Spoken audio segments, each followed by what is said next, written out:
यद्वृत्रहावे तन्मे वर्चस आयुषे स्वाहा आयुर्देवताय इदो न तद्रक्षाये एतत् यो बिभर्ति दाक्षायणाहिरण्यं स देवेषु कृणुते दीर्घमाजस्समानिष्येषु कृणुते दीर्घमाजस्वाहा आयुर्देवताय इदो यदा बद्धन्दाक्षायणाहिरण्यं शतानीकाय सुमनस्यमाना तन्न आबध्नामि शतशारदाजायुष्माञ्जलदष्टिर्यथा सत्स्वाहा आयुर्देवतामध्यमजेधेहिरचारुचं स्वाहा आयुर्देवताय इदो अग्निर्येन विराजति सूर्योजेन विराजति विराज्येन विराजति तेनास्मान् ब्रह्मणस्पते विराज समिधं कुरु स्वाहा आयुर्देवताय तस्यं राजस्पोषमोद्भेदम् इदं हिरण्यं वर्चस्वज्जैत्राजावीशतादिमां स्वाहा नाशात् सा भासाहन्धानञ्जलं सर्वाः समस्मिन् समाहिता स्वाहा आयुर्देव तेन मां सूर्यत्वचमकारं पौरुषप्रियं स्वाहा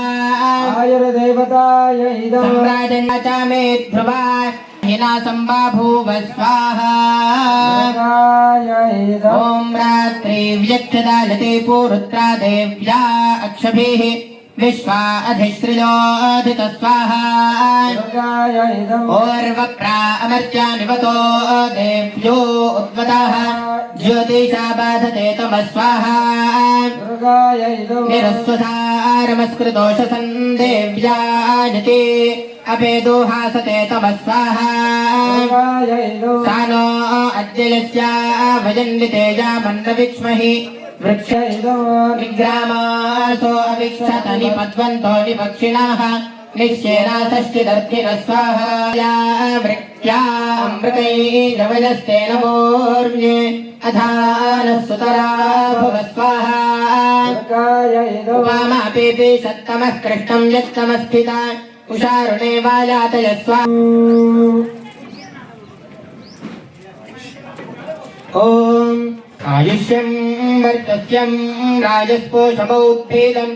इदं हिरण्यं वर्चस्वज्जैत्राजावीशतादिभिर्वाजिप्रेतनाशात् सा भासाहन्धानञ्जलं सर्वाः समाहिता स्वाहा।